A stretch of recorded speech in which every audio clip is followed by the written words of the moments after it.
In this video, I'm going to be showing you the simplest way to understand a mixing technique called compression. Understanding compression overall is one of the ways to get your sound sounding professionally and properly mixed into your tracks, and allow you to use any compressors that you see out there, from the most basic compressors to multi-band compressors. I'm Wilson from C-Scales, and today you're going to learn the easiest way to understand compression that makes your music sound louder and clearer.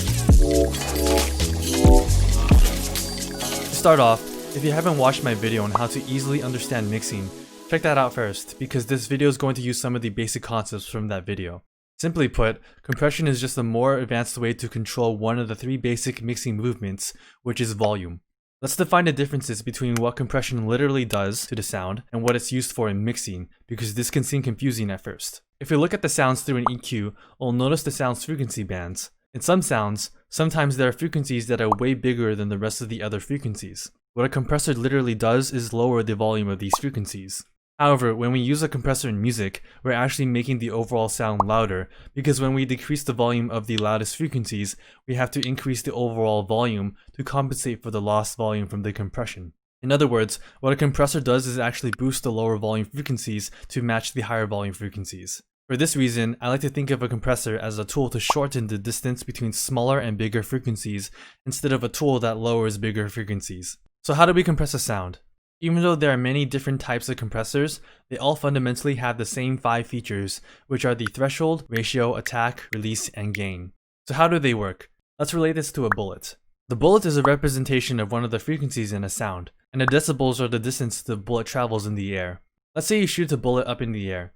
The highest point that it reaches is the volume without any compression.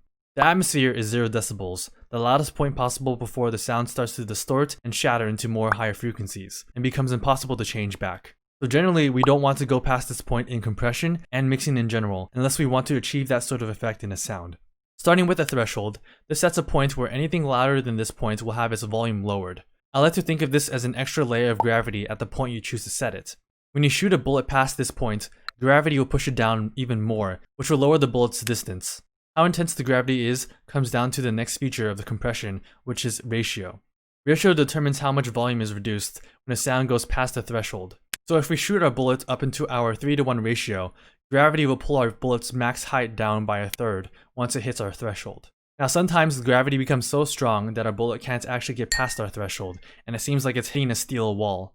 This is a high ratio compression, which is more commonly called a limiter, which prevents sound from passing a certain volume.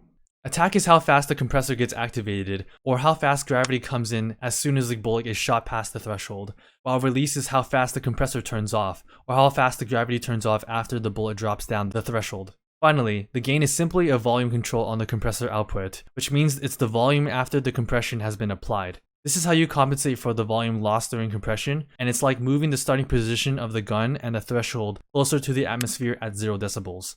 The compression is the same, but it's louder because it's closer to the 0 decibels. Remember again that this bullet is just one of the frequencies of the sound. The compressor acts on every single frequency that is in the sound, so you really see a bunch of these bullets being compressed differently depending on their volume.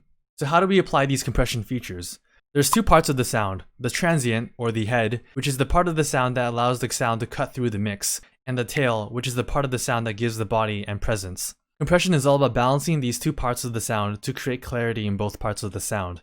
Because of this, compression on a kick is completely different from a vocal because their transients and tails are completely different. I don't want to get into too much specifics on how to compress every single type of sound, but here are 5 general compression tips to get you started. The first tip is that you want to start with a ratio of around 3:1 and lower the threshold down until the sound is lowered to about 5 to 10 decibels before adjusting the gain to compensate. This is typically a good starting range to play with in compression because it allows you a middle point to determine whether you should compress more or compress less. The second tip is to adjust the release based off of how fast the sound repeats. If you have a fast repeating sound like a hi-hat, have shorter releases. This will keep the important transients clear. If you have a long drawn out sound like a bass, have a longer release to give it more fullness and sustain on the tail ends of the sound. The third tip is that if you want to lower the transients in general, set the thresholds to just above the tail, with a ratio of around 3:1 and a low attack. This will compress the transients while leaving the tails untouched. The fourth tip is that if you want to lower the tails in general, you want to set the threshold below the tail with around a 3:1 ratio and an attack just beyond the transient. The longer attack is going to have the transients avoid the compression but still have the tails compressed. And finally, number 5, avoid overcompressing the sound.